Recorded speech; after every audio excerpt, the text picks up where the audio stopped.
What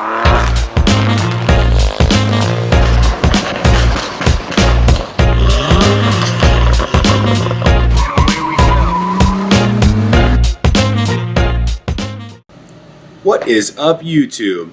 Today we're going to do a 135i buyer's guide. Everything you need to know if you're looking at 135s, all the good, the bad, and the ugly, and things to look out for. So I've went ahead and compiled a list of what I think are the most common issues with the Bmw 135. Both the N54 and the N55 have different perks and different problems. So let's get into it. The E82 from 2008 to 2013, so the entire generation of the E82 in the United States had those same numbers, both N55 and N54. From the factory, 300 horsepower, 300 torque. Both cars weigh virtually the same depending on trim levels, option, transmissions, etc. The manual transmission cars are generally lighter. The auto and DCT cars are generally heavier. So let's get into some common issues and problems that the N54 and N55 had. So to start us off, and possibly the thing that steered me away from the N54 to begin with, was potential turbo issues. So the N54 is known to have more tuning potential. They really overbuilt the engine. I mean, there's people pushing with full bolt-ons, turbo, fuel upgrades, etc. There's people pushing 700 plus horsepower out of these engines without getting into the internals, which is an obscene amount of power. But turbo issues are common on the N54. You get things like wastegate rattle. So if you have wastegate rattle, you're kind of on the way out the door with your turbos. The next problem I want to talk about is common to both N54 and N55 cars. It's the high pressure fuel pump. So if you're unfamiliar, BMWs, at least this particular chassis at BMW, has both a low pressure fuel pump and a high pressure fuel pump. The low pressure fuel pump's located in the tank as a traditional fuel pump is.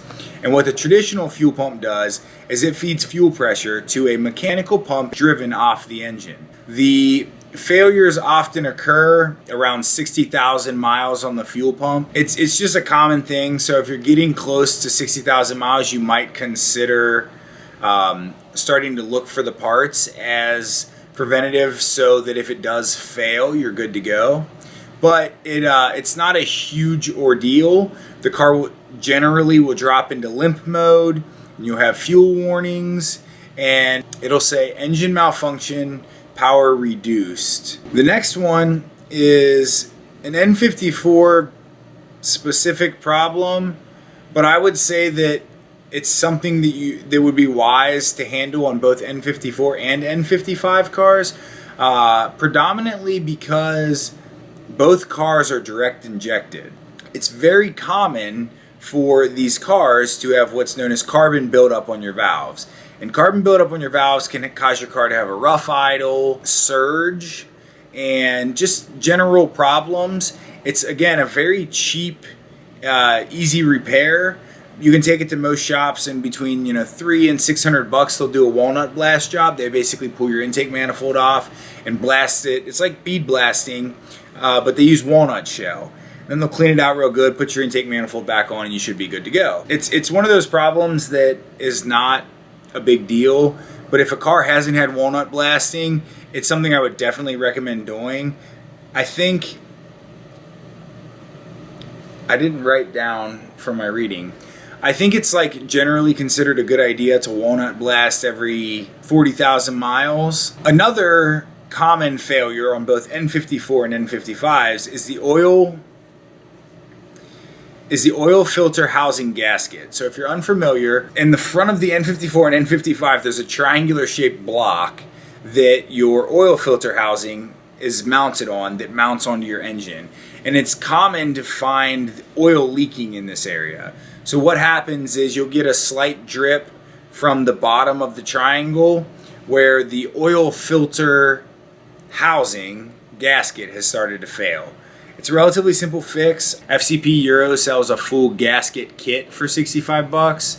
The actual oil filter housing gasket itself, I think, is only like in the 30s. So it's a cheap fix and doesn't take much time. Just make sure you torque back onto the correct torque specs. The next thing I want to talk about is kind of opinion driven, but I want to discuss some of the options that you can get on the car and kind of what I feel is valuable versus what I think you could probably skip and why, and then or maybe you could get an idea of if it's something you would find valuable.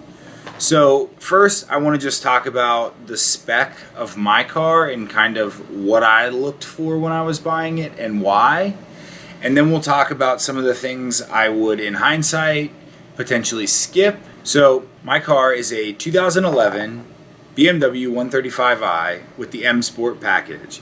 It's got navigation, it's got the dual clutch transmission, it's got comfort access, it's got the professional package, it's got an optioned leather color, it's got the cold weather package. So with my car, I sought out comfort access, I wanted nav, and I wanted the dual clutch. Those were like the must-have make or break it options. With comfort access, the way that works is it allows you to, as you approach your car, instead of reaching your hand in your pocket to grab your keys and hit your unlock button, when you touch the door handle with your keys in your pocket, it automatically unlocks. There's also a little spot with 3 raised lines on it, and when you're exiting your vehicle, if you touch that spot, it automatically locks. This is a cool feature, but it's not the main reason I wanted comfort access. The main reason I wanted comfort access was because I wanted to be able to get into my car and just push the button. Whereas non-comfort access cars, you have to insert your key into the slot in the dashboard and then you can start your car. But it's so convenient to have. It's really just a must. It's something that I highly recommend. All the newer, F generation cars have comfort access as standard, and it's definitely something that you got to get. It's really one of those features that I would not like to not have in the future ever. The next thing that I was again seeking out was nav. I really wanted a nav car. And as a car enthusiast, I kind of knew that those systems are always dated, 4 years after they come out, and they're maybe not the best to begin with. But I wanted it, and I don't regret getting it, but it is a situation where the newer navs on cars is so good, it just makes me want to somehow modify my system, or honestly, just do away with it altogether. I could really, really live without the screen. You can buy an Android or like any kind of double DIN unit and install it down in the bottom, install a backup camera very simply, have, Apple CarPlay, all the modern bells and whistles very simply down at the bottom, whereas having nav, it's not as simple of a mod to go to something more modern and still look OEM fit. It's nice to have sometimes, without question. It's convenient to be able to easily see, what song's playing or who's calling on the phone, things like that, but those are things I could live without. The things that I like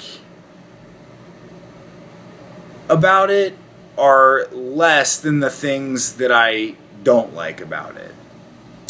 So the other big thing that I was looking for when I bought the car was I absolutely had to have the dual clutch. It's just really good.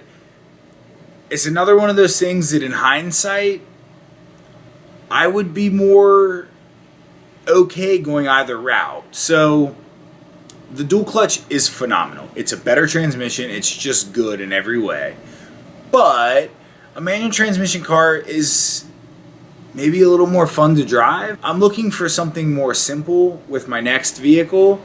So I might stray away from the dual clutch. The dual clutch car is faster. The dual clutch car comes with launch control. So those are the things with my car. If I were to go about it again, I would potentially seek an N54 car with a manual transmission, because I'm trying to get back to something that's more simplistic and more engaging. So my car is phenomenal because when I want it to be engaging, I can click the paddles and drive it sporty. But if I don't want it to be engaging, like if I'm tired or just am not in the mood, I can get in it and leave it in manual, turn sport mode off, and just cruise around, and it's just as good as any comfortable car. But the manual transmission is a little bit more constantly engaging. You have to drive the car. You can't just get in and go.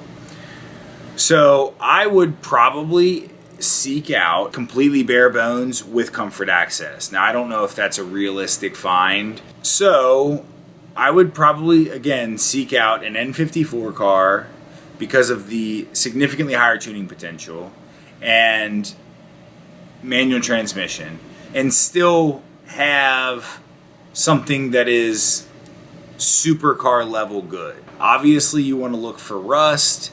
Generally speaking, you want to buy a car with as little modifications as possible. Another big thing is, and it's a big giveaway too, is the condition of the interior. So there's a lot of soft touch surfaces, and if the interior is destroyed, it's a good indication that they're not taking very good care of the car. It's not incredibly difficult to keep the interiors from being completely worn out with very minor maintenance, but somebody that just doesn't put much care at all into the vehicle is likely going to end up with a car with a destroyed interior. So it's definitely something to look out for. Another one that you could do is check the coolant.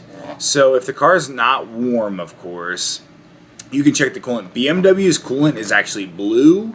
So if the coolant is any color other than blue, you might question the service history of the vehicle.